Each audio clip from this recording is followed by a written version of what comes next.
এবার তাহলে আমাদের জিমিন বাবুর জন্য মেয়ে দেখার কাজটা সেরেই ফেলি। বয়স যেহেতু হয়েছে, বিয়ে তো করতেই হবে, তাই না? হ্যাঁ, আমার সমস্যা নাই, তোমরা যাকে পছন্দ করেছো ঠিক আছে।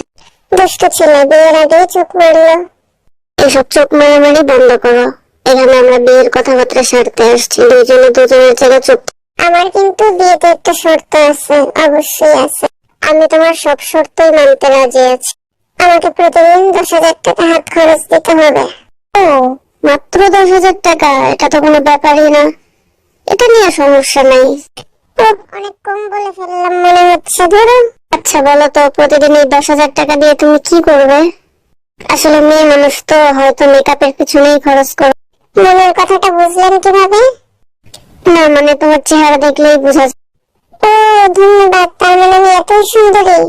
ধন্যবাদ ধন্যবাদ, তুমি আসলেই খুব সুন্দরী, তোমাকে আমার পছন্দ হয়েছে। আমারও সেম। কি রে বন্ধু, বিয়ে কি তাহলে সত্যিই করবে এই মেয়েরে? আরে হদাস না, দেখলেই তাকায় থাকতে মন চায়। আসলে আমাদের ছেলে খুব নম্র ভদ্র আর দেখতেও বেশ সুন্দর, চুপচাপ। হ্যাঁ হ্যাঁ, আমার ছেলেকে পছন্দ হয়েছে খুব। পছন্দ হয়েই গেল? আমরা যে বন্ধু, আমাদের থেকে কোনো পরামর্শ নিলি না?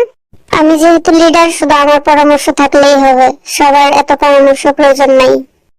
একদম ঠিক বলেছেন। তাহলে বিয়ের কথাবার্তা পাকাপাকি হয়েই গেল, তাই না? হ্যাঁ, মেয়েটাকে আমার খুবই পছন্দ হয়েছে, দেখছ না দেখতে কত মিষ্টি। আরে বন্ধু, মিষ্টি দিয়ে আর কি হইব, তোর তো শুধু মেয়া হইলেই হয়েছে, তাই না? তুই তো এমনি বিয়া পাগল। বিয়ের দিন তোদের সব সোসাগুলারে দাওয়াত দেবো, আইসা খাওয়া যাইস আর দোয়া করা যাইস, ঠিক আছে? আরে তোমরা কি ঝগড়া শুরু করলে নাকি? চুপ থাকো চুপ থাকো। আমরা তো বিয়ের পরে প্রতিদিনই ঘুরতে নিয়ে যেতে হবে। আপু, আপনি প্রতিদিন এত কোথায় ঘুরতে যাবেন একটু বলতে পারেন? এগুলো জেনে তোর কি লাভ? ঘুরতে যেতেই পারে, মেয়ে মানুষ, স্বাভাবিক। তুই এত কথা বলিস। দোস্ত, আসলে আমারও জানতে মন চায়, ঠিক আছে? এই জন্য এত প্রশ্ন। আরে ভাইয়া, এগুলো আপনারা বুঝবেন না, এগুলো হচ্ছে মেয়ে মানুষের ব্যাপার। আচ্ছা আপু, আপনার কি আর কোনো বোন আছে? না মানে আমাদের সাথে যদি লাইন ঘাট করাই দেওয়া যাইতো।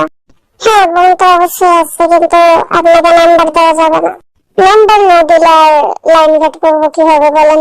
আমি কিন্তু দেখতে খুবই সুন্দর, আপনি যদি চান তাহলে আমার সাথে লাইন ঘাট করাই দিতে পারেন। আমি বুঝলাম না, আমি দেখতে আসছি, আমি একটু কথা বলার সুযোগ পাচ্ছি না, আর তোরা এত কথা বলে ফেলতেছিস। তোদের কথা শুনে আমার প্রচন্ড শীত করতেছে। ঢং দেখলে পাচ্ছি না, কত যে কাহিনী করতে পারে, যত সব। আরে সবাই চুপ কর, এত এত কথা বলিস না তো, অনেকক্ষণ থেকে সবাই বক বক করতেছি, পেটের ভিতরে ক্ষুধা লেগে গেছে। মেয়ে দেখতে আসছি সবাই মিলে, অথচ এখন আমাদেরকে কোনো খাবারের ব্যবস্থাই করেনি। আর ভাইয়া, এত খাই খাই করতেছেন কিসের জন্য? বাসা থেকে খাই আসেন নাই কোনো কিছু নাকি? আসলে আমরা ছেলে মানুষ তো, এই জন্য আমাদের একটু ক্ষুধা বেশি, বুঝতে পারছেন? আপনাদের মতো তো আর ওইভাবে থাকতে পারি না। এত কিসের খাওয়া নিয়ে আলোচনা চলতেছে, বুঝলাম না কোনো কিছু। এই আমাদের হবু ভাবি, আমাকে কিন্তু অনেক সুন্দর লাগতেছে, ঠিক আছে? আমার সাথে একটু দেখেন তো, লাইন কাট করে দেওয়া যায় কিনা আপনার বোনের? এই তোদের সাহস তো কম না, আমার সঙ্গে তোরা এত কথাবার্তা বলতেছিস। এখানে সাহসের কি আছে, বুঝলাম না কোনো কিছু। মনের কথা বলতে মানে কি আমার দেখা তোদের কোনো রকম লাগে না, নাকি আমার আর লিডার বলে মনেই হয় না? চলো রে, লিডারের সামনে কি কথা বলা নিষেধ নাকি? আগে এটা বলো আমাকে। হ্যাঁ ভাইয়া, ঠিক বলছেন, আপনাদের লিডার একটু বেশি বুঝে। এই আমার মেকআপটা মনে হচ্ছে একটু মিশে গেছে, ঠিক করে দাও তো। আসলে কি আমি লজ্জায় কিছু বলতে পারতেছি না, আমার এত গর্ববোধ হচ্ছে যে আমি কাদেরকে নিয়ে মেয়ে দেখতে আসছি, এটাই আমি বুঝতে পারতেছি না। আরে ভাই, তুমি তো আমাদেরকে নিয়ে মেয়ে দেখতে আসছো, যাদেরকে নিয়ে সবাই গর্ববোধ করে। বুঝলাম না, ওরা কি ঝগড়া করতেছে নাকি? কথা না বললে চুপচাপ বসে থাকাই ভালো, খাওয়া দাওয়া করে চলে যাবো। ভাইয়া কি রাগ করছেন নাকি? না না আপু, আসলে লিডার তো, লজ্জায় একটু মাথা কাটা যাচ্ছে, এটাই আর কিছু না। কেন ভাইয়া, আপনারা কি বাঁচান? এই কি বললেন আপনি, আমাদেরকে বাঁচান বললেন? যা সত্যি তাই বলছি। আসলে আপনার বাসায় আসছে দেখে আপনি আমাদেরকে অপমান করতেছেন, এটাই তো? আপনি আমাদেরকে কান্দাইলেন, তাই তো? না না ভাইয়া, আমি মাফ চাচ্ছি। মাফ চেয়ে আর কি হবে, আপনার সাথে তো আমাদের কথা বলাই উচিত না। থাক ভাইয়া, রাগ করেন না, আসলে আপনারা যে কোন স্বভাবের তা আমি বুঝতে পারছি। থাক থাক আপু, চুপ করেন চুপ করেন। আপনাদের সবাইকে এতগুলো ভালোবাসা দিয়ে দিলাম।